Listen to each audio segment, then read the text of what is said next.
नाज़रीन, आज पाकिस्तान के अंदर सियासी कशमकश अरूज पर है और मौजूदा जो सियासी बहरान है और पाकिस्तान जिस मुआशी बहरान से गुजरा है, आने वाले करीबन कुछ सालों में पाकिस्तान की हालत पर आप कोई भी बात प्रिडिक्ट नहीं कर सकते, लेकिन उम्मीद अच्छे की करनी चाहिए कि इंशाल्लाह आने वाला वक्त पाकिस्तान के अंदर बेहतर होगा।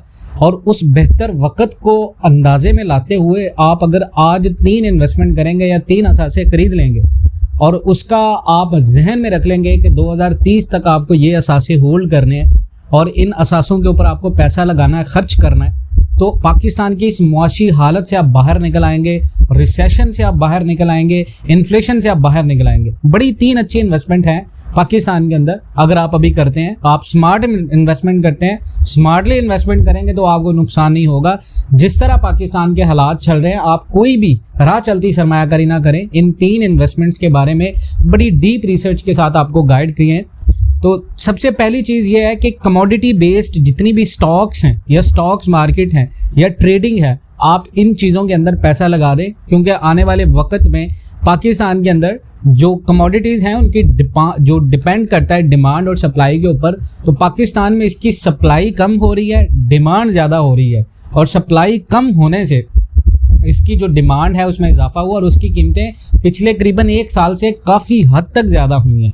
आप उसकी ज़िंदा मिसाल ले लें कि पाकिस्तान के अंदर पिछले साल गंदम का जो रेट था, आप ज़रूरी नहीं कि गंदम को ज़ख़ीरा अंदोज़ी करें। पिछले लास्ट वीडियो एक बनाई हमने, उस वीडियो के ऊपर बहुत सारे लोगों ने इसको गलत मिसअंडरस्टैंड करके बहुत सारे नेगेटिव कमेंट किए, तो वी एक्सेप्ट इट। हम उस चीज़ को बिल्कुल कबूल करते हैं कि आपके नेगेटिव कमेंट आप करते हैं, लेकिन हम आपको इस वीडियो में बताते हैं कि एक्चुअली उस वीडियो को बनाने का मकसद क्या था। देखें जी, आप गंदम के अगर इन्वेस्टमेंट करनी है, आप स्टॉक्स के अंदर लगाएं पैसा, जहाँ पर वीट के जो शेयर्स होते हैं, आप ETFs में अगर कमोडिटीज़ में इन्वेस्टमेंट करते हैं, वो आपकी इन्वेस्टमेंट कभी भी ज़ाया नहीं होगी। क्योंकि देखें, पाकिस्तान में नेक्स्ट एग्रीकल्चरल जो ज़मीन है, लैंड है, उसकी डिमांड बहुत ज़्यादा होगी और बहुत सारे लोग इस बात को अंडरस्टैंड कर भी चुके हैं और बहुत सारे लोग इस बात को अंडरस्टैंड नहीं करेंगे। हाउसिंग सोसाइटीज़ बनने से करीबन 12.5% पाकिस्तान का प्रोडक्शन एरिया बहुत ज़्यादा मुतासिर हुआ है इस तरह की लैंड माफियाज़ की वजह से।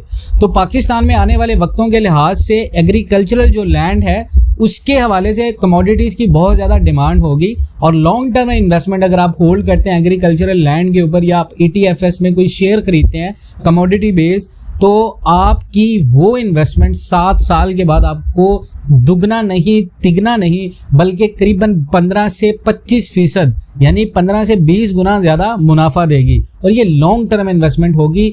This video is not for a short term investment, ये आपको लॉन्ग टर्म इन्वेस्टमेंट के हवाले से गाइड की जा रही है। एग्रीकल्चरल स्टॉक्स आप खरीद लेते हैं, आप पाकिस्तान में आप उनको होल्ड करते हैं 6 से 7 साल के लिए या 1 साल के लिए, 2 साल के लिए, वो आपके नुकसान में नहीं जाएंगे। आने वाले वक्तों में आपको उसका फ़ायदा होगा और it will be a best ever investment for long term.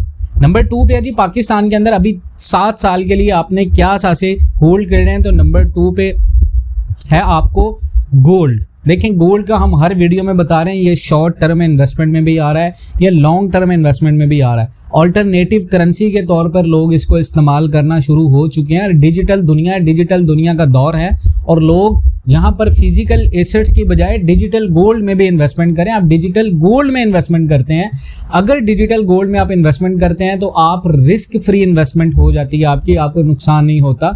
लेकिन अगर आप फिजिकल गोल्ड भी परचेज करते हैं 24 कैरेट गोल्ड का, ARY का, तो वो आपको नुकसानदेह नहीं होता। हैज इन्फ्लेशन को कंट्रोल कर रहा है पाकिस्तान के अंदर, 48% आज इन्फ्लेशन हो चुका है। हर वो बंदा जो गोल्ड में इन्वेस्टमेंट कर रहा है, हर वो बंदा जो करेंसी बेस इन्वेस्टमेंट कर रहा है, वो फायदे में जा रहा है, क्योंकि मार्केट रिलायबल नहीं है। और अभी आने वाले दिनों में पाकिस्तान के अंदर आज सुप्रीम कोर्ट के अंदर और सुप्रीम कोर्ट के बाहर जो धरना दिया जा रहा है, इससे भी पाकिस्तान की जो इकोनॉमी है वो बहुत ज़्यादा इम्पैक्ट करेगी और इम्पैक्ट करने से पाकिस्तान के अंदर रिसेशन में मज़ीद इजाफा होगा। जो बंदा आज गोल्ड खरीद लेगा वो करीबन 1 माह के बाद नुकसान में नहीं जाएगा। यानी कि हम आपको वक्तन फवक्तन ये वीडियोस बना के बता रहे हैं कि जब गोल्ड की कीमत कम होना शुरू होगी या गोल्ड नीचे आने लगेगा, हम आपको इंशाल्लाह तब भी बता देंगे। देखें, गोल्ड में ये है कि लोगों की जो कंसर्न होते हैं कि इसमें रेंटल यील्ड नहीं है। देखें, गोल्ड में रेंटल यील्ड बिल्कुल नहीं है, लेकिन एज रेट जो गोल्ड का है वो हायर हो रहा है, वो ज़्यादा हो रहा है, तो जितनी भी तमाम तर उसकी रेंटल यील्ड बनती है बाय टर्म इन्फ्लेशन के साथ जो पाकिस्तान के अंदर, तो गोल्ड वो सारी कमी पूरी कर देता है। जैसे मिसाल के तौर पे आपने 2,38,000 रुपये का गोल्ड खरीदा, आप उसका बाय टर्म इन्फ्लेशन के साथ 48% जैसे पाकिस्तान के अंदर चल रहा है, आप उसके महाना अगर कोई आपने घर लिया होता, अपार्टमेंट लिया होता, अगर आपने उसमें इन्वेस्टमेंट की होती तो आपको महाना 23, 35, 40, 50 हज़ार रुपये तक किराया मिलता। अब वही 30, 35, 40 हज़ार 50 हज़ार रुपये के साथ आपका जो वो मकान है, जो आपका वो अपार्टमेंट है जो आप सेल करेंगे, उसकी resale value plus rental value उसको कंपीट कर देगा आपका गोल्ड। क्योंकि गोल्ड अभी पाकिस्तान के अंदर इन्वेस्टमेंट के तौर पे इस्तेमाल हो रहा है, साल 2022 का बेहतरीन असासा करार पाया, तो आपको इसको कोई ट्रांसफ़र करने की ज़रूरत नहीं है, कोई टैक्स पे करने की ज़रूरत नहीं है, आप इसको जो है वो सेल कर सकते हैं। नंबर 3 पे है जी रेंटल बेस्ड प्रॉपर्टी। अगर आप पाकिस्तान के अंदर बात करें तो आप अगर पाकिस्तान के अंदर आज अगर अपार्टमेंट लेते हैं, फ्लैट लेते हैं, आप डिमांड बहुत ज़्यादा हो चुकी है। उसकी वजह यह है कि ये एक ऐसा तीसरा असासा है जिसको आप 7 साल के लिए होल्ड करते हैं, तो करीबन 7 साल में वो आपकी टोटल जो परचेजिंग अमाउंट है उसका 35% आपको रिटर्न में दे देगा, और बाकी 75% के साथ प्लस आपका जो अपार्टमेंट जो महंगा होगा, जितने में आपने परचेज किया होगा, जितना वो ज़्यादा महंगा होगा, 7 साल के बाद वही आपकी रीसेल वैल्यू ऐड होके बाय टर्म इन्फ्लेशन को जो महंगाई है उसको भी बीट कर देगा और आपको बहुत ज़्यादा मुनाफा भी हो जाएगा। मिडिल क्लास के लिए बहुत ज़्यादा अच्छी इन्वेस्टमेंट है। देखें जी, डिमांड इस टाइम पे बहुत ज़्यादा है क्योंकि पाकिस्तान के अंदर जो मिडिल क्लास कम्युनिटी है, ओवर पॉपुलेटेड है, वो बहुत ज़्यादा है as compared to elite class. तो पाकिस्तान के अंदर अगर आप मिडिल क्लास के कंसर्न के थ्रू अगर अपार्टमेंट में इन्वेस्टमेंट करके उसकी रेंटल यील्ड लेते हैं मंथली और अपना खर्चा चलाते हैं पैसिव इनकम के तौर पे, और उसके बाद आप अगर उसको करीबन 7 साल के बाद होल्ड करके रखते हैं और 7 साल तक बेच देते हैं, तो वो आपको बहुत ज़्यादा मुनाफा देगा। और सबसे ज़्यादा मुनाफा आपको ये होगा कि अगर आप किसी नई सोसाइटी के अंदर पोजेशन, जहाँ पर पोजेस्ड आपको कमर्शियल प्लॉट मिलता है, वहाँ पर दुकान बना लेते हैं, अभी आपको वहाँ पर प्लॉट अभी सस्ता मिल जाएगा, लेकिन 7 साल के बाद वो कमर्शियल जो शॉप होगी या अपार्टमेंट होगा वो आपकी लाइफ चेंज कर देगा 7 साल के बाद। ये आपका बेहतरीन फैसला हो सकता है और ये बेहतरीन फैसला आपको करना पड़ेगा। देखें, आप फाइल्स के अंदर ना जाएं। फाइल्स के अंदर लास्ट एक वीडियो बनाई थी पाकिस्तान के अंदर, बहुत सारे जो मिडिल क्लास लोग होते हैं उनके पास पैसे नहीं होते। रीज़न ये है क्योंकि इंटरेस्ट रेट इतना ज़्यादा हो चुका है कि लोग कर्जा भी नहीं ले सकते, बैंक से लोन भी नहीं ले सकते। आपके पास पैसे हैं और आप एक बेहतरीन इन्वेस्टमेंट करना चाहते हैं तो रेंटल यील्ड आपको मिलेगी सैलरी की तरह, और ईयरली बाय टर्म इन्फ्लेशन 48% के लिहाज से आपकी अमाउंट रिकवर होती जाएगी। और अपार्टमेंट आपका 7 साल के बाद, अगर आपने आज 50 लाख का लिया है, पाकिस्तान के अंदर ईयरली जो रियल एस्टेट ग्रो करता है वो करीबन 12 से 14% करता है।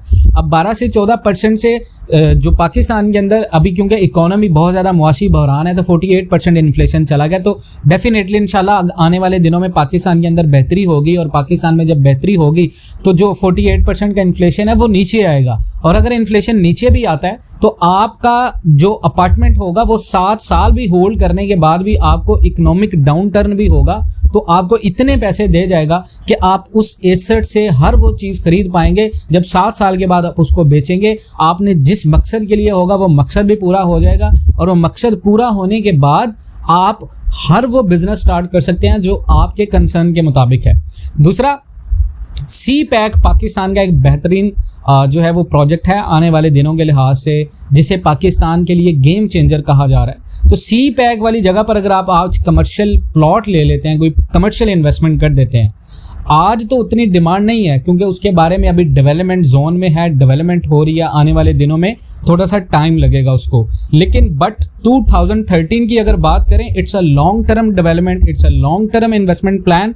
तो 2030 में ये एक इन्वेस्टमेंट होगी जो आपकी लाइफ चेंज कर देगी। कमर्शियल प्लॉट में अगर आप इन्वेस्टमेंट करते हैं सी पैक वाली लोकेशन के ऊपर, वहाँ की अराउंड प्रेमिसेस में जितने भी एरियाज होंगे वो पाकिस्तान के अंदर आने वाले दिनों में बहुत ज़्यादा एक्सपेंसिव होंगे। जिस तरह आप कराची शहर की बात करें, लाहौर शहर की बात करें, तो आज जहाँ जहाँ पर आपको बैरियर टाउन लाहौर और जितने बड़े बड़े नाम DHA जैसे प्रोजेक्ट मिलते हैं, तो ये प्रोजेक्ट नहीं थे। लेकिन इन प्रोजेक्ट्स के बनने के बाद, इनकी डेवलपमेंट स्ट्रक्चर के बाद, इन तमाम तर अराउंड प्रेमिसेस के जितने भी एरियाज़ हैं वो बहुत ज़्यादा डेवलप हुए हैं और जो वैल्यूज़ हैं प्रॉपर्टी के वो इतनी ज़्यादा हायर हुई हैं कि जो लोग वहाँ पर थे, स्मार्टली इन्वेस्टमेंट नहीं कर सके, आज वो उस वक्त को याद करते हैं। तो इसी तरह की ताज़ा तरीन मालूमाती वीडियोज़ के लिए जुड़े रहें पाकिस्तान एंड वर्ल्ड टीवी के साथ। इंशाल्लाह मिलते हैं नेक्स्ट वीडियोज़ में, तब तक के लिए अल्लाह हाफ़िज़।